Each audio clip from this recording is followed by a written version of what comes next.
জালিয়াতি প্রিয়ার জালিয়াতি ধরা পড়ে গেছে। কত মিথ্যে বলবে না, তোমার পরে কথা বলি, যেখানে তোমাকে ভালো লাগে সেখানে বলি। মানুষকে বোকা বানানোটা একটা নেচারে দাঁড়িয়ে গেছে।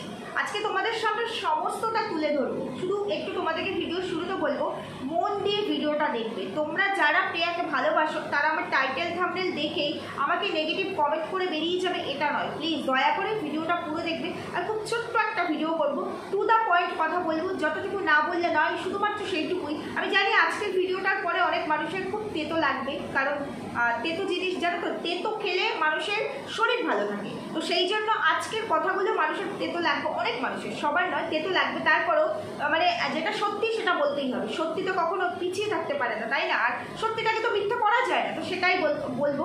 তো আমি কালকে নয় পরশুদিন প্রিয়াকে নিয়ে একটা ভিডিও করেছিলাম, তো সেখানে অনেক কমেন্ট এসছে। তোমরা অনেকেই অ্যাপ্রিসিয়েটেবল কমেন্ট করেছো, আবার অনেকেই এর এগেনস্টেও কমেন্ট করেছো। যার যেটা ভালো লাগে সে সেইভাবেই কমেন্ট করবে, কারণ সবার আমাকে ভালো লাগবে এরকম কোনো মানে নেই, আবার সবার আমাকে খারাপ লাগবে এরকম কোনো মানে নেই। তো আমি যখন পরশুদিন ভিডিওটা করেছিলাম তখনই আমি বলে দিয়েছিলাম যে প্রিয়ার ওই ভিডিওটার পরেও অনেক নেগেটিভ ভিডিও নামবে, এটা তো হবেই। সবাই তো পজিটিভ হতে পারে না, সবাই নেগেটিভ হতে পারে না।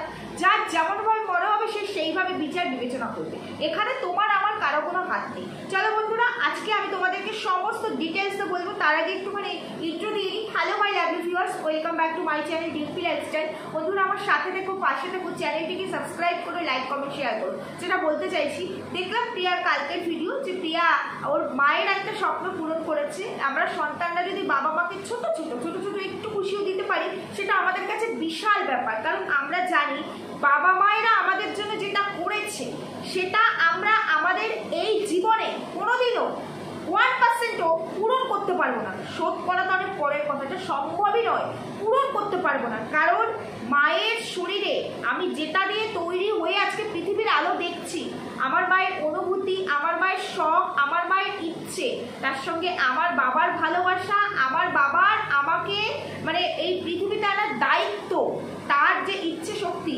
এগুলোর কাছে এই পৃথিবীতে আমাকে তৈরি একটা মানুষকে হাতে পায়ে গড়ে দেখিয়েছে। তাদের চোখ দিয়ে দেখেছি, তাদের হাত দিয়ে মানে হাত তোলা শিখেছি, তাদের হাতে খেয়েছি, আমি মানুষ তৈরি হয়েছি, তবে গিয়ে আমি সমস্ত তৈরি করা জিনিসটা আমি ফিল করছি, উপলব্ধি করছি এবং ভোগ করছি। কিন্তু বাবা বাবা তারা আমাকে তৈরি করে এই পৃথিবীতে এনেছে।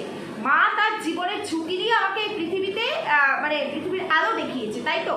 সেই জায়গায় তাদের 1% পূরণ করা কোনো সন্তানের পক্ষে সম্ভব নয়। তারপরও আমরা যদি বাবা মায়ের ছোট্ট ইচ্ছেগুলো একটু পূরণ করতে পারি আমাদের ক্ষমতা অনুযায়ী, সেটা আমাদের কাছে অনেকটা বেশি আনন্দের, অনেক আনন্দের হয়। তো প্রিয়া আর ওর বোন সেটাই করেছে। ওরা যখন কলকাতায় এসেছে, ওর মা বলেছিল 1.5 বছর আগে ভূতের রাজা দিলে বরে একটুখানি খেতে চায়। সেটাই, এমন কিছু স্বপ্ন নয় যে না মানে লাখ টাকা দেওয়ার কোনো স্বপ্ন পূরণ করেছি, তেমনটা নয়। একটা রেস্টুরেন্টে খাওয়া, এর থেকে বেশি কিছু না। হ্যাঁ, ভূতের রাজা দিল বর একটু কষ্ট, তাই বলে মানুষ খায় না এমনটা তো নয়। আর ভূতের রাজা দিল বর হচ্ছে কি আমাদের কলকাতার একটা ঐতিহ্য। দেখবে অনেক মানুষই আইবুড়ো ভাত বলো, কোনো জামাই ষষ্ঠী বলো, স্পেশাল ডেগুলোতে কিন্তু বাড়িতে সমস্ত কিছু থাকা সত্ত্বেও ওখানে যায় খেতে, কারণ ওদের ডেকোরেশনটা অন্যরকম। মানুষ একটু এখনকার দিনে মানুষ একটুখানি অন্যরকম ভাবে সেলিব্রেট করতে ভালোবাসে, তো সেই জন্য তো ওটা আমাদের একটা ইমোশন বলতে পারো। আমরা যারা কলকাতা থাকি বা কলকাতার আশেপাশে থাকি তাদের একটা ইমোশন। যেমন আমার ভাইয়ের বউ, মানে ভাইয়ের কথাবার্তা আমার ভাইয়ের বউ বলেই রেখেছে, দিদি ভাই আমাকে কিন্তু আইবুড়ো ভাত খাওয়াবে ভূতের রাজা দিল বলে। তো আমি বললাম ঠিক আছে, তাহলে ভাই আর ভাইয়ের বউ দুজনকেই তো আমার খাওয়াতে হবে, তাহলে দুজনকে একসাথে ট্রিট দিয়ে দিলে হয়ে যাবে। তো এইরকম ওটা একটা ইমোশন। সেই জায়গায় ওরা একটা অন্য জায়গায় থাকে, অনেকটা দূরে থাকে, সেখানে ওর মায়ের ইচ্ছে হয়েছে, একটুখানি খাইয়েছে। তাই নিয়েও মানুষ অনেক রকম কথা, অনেক রকম মানে নেগেটিভ কমেন্ট, অনেক ধরনের ভিডিও আমি দেখে ফেলেছি। তো আমি ভিডিওটা করতে একটু ডিলে করেছি। তারপরে খাওয়া দাওয়ার পরে প্রিয়ার একটু অসুস্থ হয়ে পড়েছে, মানে অ্যাসিড মানে গ্যাসের সমস্যা হয়েছে, যার কারণে ওকে রাত্রিবেলা হসপিটালে নিয়ে যেতে হচ্ছে এবং সম্ভবত ইনজেকশন মেডিসিন এগুলো দিয়েছে। তারপরেও একটু বেটার। তারপর থেকে আমি যখন ভিডিও করছি এখনো পর্যন্ত প্রিয়ার ভিডিও আমি পাইনি, তাই জন্য আমি ওর কোনো আপডেট দিতে পারছি না। তো সেইটুকুই দেখলাম। তো একটা কথা তোমরা শোনো, একটা মেয়ে সারা রাত ট্রেনে জার্নি করে এসেছে, একটা মেয়ে বলো একটা ছেলে বলো, সারাটা রাত জার্নি করে ঠিকমতো খাওয়া দাওয়া না, ঘুম না, ট্রেনে জার্নি, সেখানে বাইরের খাবার, ট্রেনের খাবার, ঘুম কিছু নেই, ফ্রেশ হওয়া নেই, জার্নি করে এসে কোনো রকম এসে একটু ফ্রেশ হয়ে কোনো রকম রান্না করে খেয়ে আবার মানে তার কাজের জন্য সেই কাজের জায়গায় গেছে, রেস্ট হয়নি, রাতে একটু হয়তো ঘুমিয়েছে, পরের দিন ভেবেছে আজকের দিনটা হাতে আছে, তাহলে মাকে নিয়ে, মা যখন চেয়েছে, আমরা যখন এসেছি আবার কবে আসবো কাজের জন্য, তখন মা আসবে কি আসবে না, তাহলে মাকে নিয়ে যাই, একটুখানি মাকে খাবারটা খাইয়ে নিয়ে আসি, এই জন্য গেছে। এবার যেহেতু রেস্ট হয়নি, আমাদের শরীরে যদি রেস্ট না হয়, আমাদের শরীরে এই প্রবলেমটা সবার আগে আসে, ডাইজেস্টের প্রবলেমটা। আমরা যদি একটুখানি দেখবো ঘুম কম হলে, খাওয়া দাওয়াটা ঠিকঠাক না হলে ডাইজেস্টের প্রবলেম আসে। আমরা সমস্ত কিছু মেনটেন করার পরে আমাদের এখন কত রকম ডাইজেস্টের সমস্যা হয়, প্রত্যেক দিনে একটা করে গ্যাসের ওষুধ খেতেই হয় প্রত্যেকটা মানুষকে, সেখানে হতেই পারে এই জিনিসটা, এতটা দূর ট্রাভেল করা, একটু রেস্ট হওয়া নেই, তারপরে ওখানে গিয়েছে, খেয়েছে, একটু তেল ঝাল মশলা, এটা হতেই পারে। সেটা নিয়েও আমি দেখছি মানুষের অনেক রকম কথাবার্তা, অনেক মানুষ তো এমনও বলে ফেলছে, অনেক মানুষ গ্রাম থেকে এসেছে বলে কি নিজেকে মহান মনে করছে, গ্রাম থেকে কি কেউ আসে না, বড় বড় যারা ব্লগার, ইভেন আমি দেখলাম মানে প্রবাসী ঘরকন্যার মহুয়াদির সঙ্গে অনেকে রিলেট করেছে, তুলনা করেছে। আমি একটা ছোট্ট কথা বলতে চাই, প্রবাসী ঘরকন্যা মহুয়াদির নিজের পরিচিতি নিজে, কারণ তিনি ব্লগিং করেন এবং যথেষ্ট সুন্দর মার্জিত সভ্য ব্লগিং করে। আজকে এই প্রবাসী ঘরকন্যা মহুয়াদি যদি প্রবাসে না থেকে দেশে থাকতো, তবে তাকে কি মানুষ এইভাবে ভালোবাসতো? তিনি তার আমেরিকার লাইফস্টাইল দেখায়, সমস্ত কিছু দেখায় বলে মানুষ তাকে এতটা বেশি ভালোবাসে মিন্স আমরা জানতে চাই, তাই তার ভিডিও ভালো লাগে। তার সঙ্গে তার নিজস্বতা আছে, তার ব্যক্তিসত্তা আছে, ভিডিওর মধ্যে সেগুলো ফুটে ওঠে। আজকে এই যে প্রবাসে ঘরকন্যা, এই প্রবাসীটা কিন্তু তার নিজের ক্যাপাসিটিতে সে প্রবাসে যায়নি, তার হাজবেন্ডের চাকরির সূত্রে সে প্রবাসে গেছে, তাই তার চ্যানেলের নাম দিয়েছে সবার আগে প্রবাসে। রিয়া কিন্তু আগে পরে প্রবাসে, কিংবা আমার অমুক, কিংবা আমার গর্ব করার মতো ফ্যামিলিতে কেউ আছে, এরকম কিন্তু ট্যাগ নেই। ও আজকে যেই জায়গায় এসছে, ওর নিজের দক্ষতায়, নিজের ক্ষমতা এসছে। আজকে আমি এখানে বসে কন্ট্রোভার্সি করি, আজকে আমার হাজব্যান্ড যদি ফরেন কান্ট্রিতে থাকে, শিফট হয়, আমি যদি ওখান থেকে ডেইলি ব্লগ দিই না, আমারও আজকে এই চ্যানেলটা মানে খুব বেশি সময় লাগবে না, লাখ ক্রস করে যাবে। মানুষ ওগুলো জানতে চায়, কারণ কত পার্সেন্ট মানুষ দেশের বাইরে থাকে, কত পার্সেন্ট মানুষ সেই জায়গায় জানতে চায়, ওখানকার সমস্ত কিছু সম্পর্কে আমাদের একটা আগ্রহ থাকে, আমরা কম্পেয়ার করার চেষ্টা করি, আমরা আরেকটু নিজে থেকে বেটার করার চেষ্টা করি। প্রত্যেকটা মানুষের ইচ্ছে থাকে যে আমি কোয়ালিফাইড হব, আমি মানে ভালো পড়াশোনা শিখে লাইফে সাকসেসফুল হব, চাকরি বাকরি করবো, তখন তার ইচ্ছে থাকে যে দেশে তো সেই ধরনের সুযোগ হয়তো আসে না, যে শিক্ষাটা আমরা নিই আমাদের শিক্ষা অনুযায়ী, তাহলে আমরা ফরেনে যাব, সেই অনুযায়ী আমরা একটু কিছু জানতে চাই। এই ধরনের যতগুলো চ্যানেল যারা কিনা ফরেন কান্ট্রি থেকে ব্লগিং করে, প্রত্যেকটা চ্যানেল দাঁড়ানো, প্রত্যেকটা চ্যানেল মানে স্টাবলিশ চ্যানেল, প্রত্যেকটা, যেখানে দেশে বসে ব্লগিং যারা করছে বছরের পর বছর, তারা মার খাচ্ছে।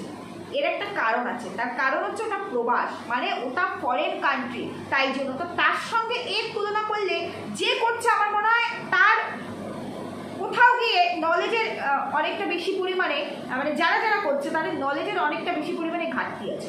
এটা আমি অ্যাজ এ পার্সন আমার মনে হলো, আমার পার্সোনালি মনে হলো, তাই বললাম। তো এদের সাথে রিলেট করাটা আমার মনে হয় সম্পূর্ণ আলাদা, সম্পূর্ণভাবেই আলাদা। প্রবাসী ঘরকন্যা মহুয়াদি আজকে ওখানে বসে পিচ গাছ, অ্যাপেল গাছ, এই যে ফল তোলা, কিছুই নেই, গাছ থেকে ফল পাচ্ছে, ওটা দিয়ে হয়তো 8 মিনিট 10 মিনিটের ব্লগ, সেখানেই মিলিয়ন ভিউজ, কারণ আমরা ওগুলো দেখতে ভালোবাসি। আমাদের এখানে আমরা অ্যাভেলেবল পাই না, বিশেষ করে আমরা যারা ওয়েস্ট বেঙ্গলে থাকি, এরকম অনেক জায়গা আমাদের কান্ট্রির মধ্যে মানে খুব স্পেসিফিক জায়গা আছে, যেখানে শীত প্রধান জায়গা, যেখানে এই ধরনের ফলগুলো পাওয়া যায়। তো সেইখানে এইরকম জিনিস দেখবে, কোনো রিলসে আসলো, আমরা সেটাকে অনেক বেশি অ্যাট্রাকশনের সঙ্গে দেখি। তো এই ধরনের জিনিসগুলো ওদের ভিডিওতে ফুটে ওঠে, তাই আমরা দেখতে যাই। তো যারা রিলেট করছে, আমার মনে হয় তাদের নলেজের অনেকটা ঘাটতি আছে। আর তারপরে আরও অনেকের সাথে, বড় বড় ব্লগারের সাথে তুলনা করেছে, বড় বড় ব্লগাররা ব্লগার হয়েছে, ব্লগার হয়েছে, কি দিয়ে ব্লগার হয়েছে? আজকে তাদের এই যে ট্রেন্ড, তাদের যে ভাইরাল ফেম, আমার মনে হয় তাদের ব্লগিং, দৈনন্দিন জীবনযাত্রা যতটা না তারা তুলে ধরেছে, সেটুকু মানুষের যতটা না বেশি মানে ভালো লেগেছে, তার থেকে বেশি তারা অনেক বেশি পরিমাণে সমালোচিত হয়েছে। কিসের জন্য? আজকে রেস্টি, কালকে লিভিং, পরশুদিন তার সঙ্গে আমার সেপারেশন। ভুল বললাম? আজকে এই বয়ফ্রেন্ড, কালকে ওই বয়ফ্রেন্ড, আজকে আমার এটা স্বামী, কালকে আমি এক্সট্রা ম্যারিটাল জড়িয়েছি, আমার স্বামী ড্রিঙ্ক করে, আমার স্বামী মারধর করে, এই সব দিয়ে যারা এখনো পর্যন্ত এই ব্লগিংয়ে টিকে আসে, খুব কম পার্সেন্ট, 0.1%ও না, যারা ভদ্র ভিডিও দেয়, যারা ভদ্র ভিডিও দেয়। ম্যাক্সিমাম মানুষ যারা ব্লগিং করে, বড় বড় ভাইরাল ফেস, তারা এই ধরনের ভিডিও করে। যেমন মেহুলের চ্যানেলটা দেখি, মেহুল, ওদের ভিডিওগুলো প্রচণ্ড ভালো লাগে, বাচ্চা মেয়েটিকে নিয়ে ভিডিও, এই ধরনের চ্যানেলগুলো ভালো লাগে। খুব কম আছে, খুব কম আছে।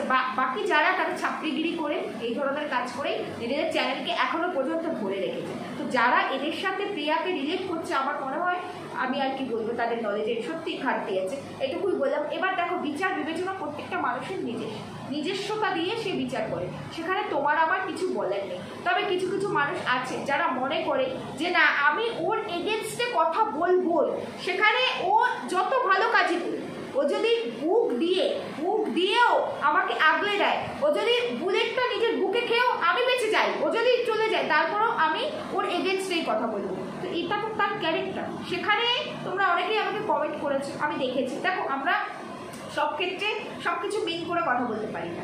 এবার যার যেভাবে মনে হবে সে সেইভাবে বিবেচনা করবে, সেখানে কিচ্ছু বলার নেই।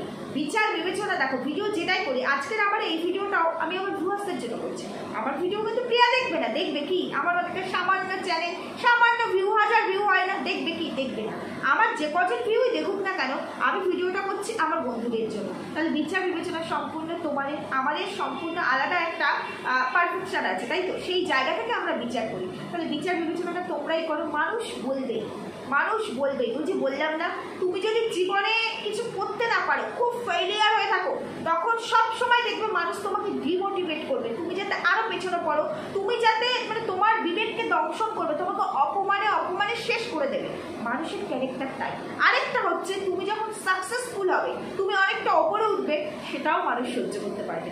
এটাই মানুষের ক্যারেক্টার। না কারো ভালো সহ্য করতে পারে, না কারো খারাপ সহ্য করতে পারে। নিজেদের লাইফ দিয়ে তো দেখি না, আমরা ফেস করি না। আর সব থেকে আমরা এই জিনিসগুলো বেশি ফেস করি আমাদের কাছের মানুষ থেকে। এবার সোশ্যাল মিডিয়ায় কাছের মানুষ তো সেইভাবে কিছু করবে না।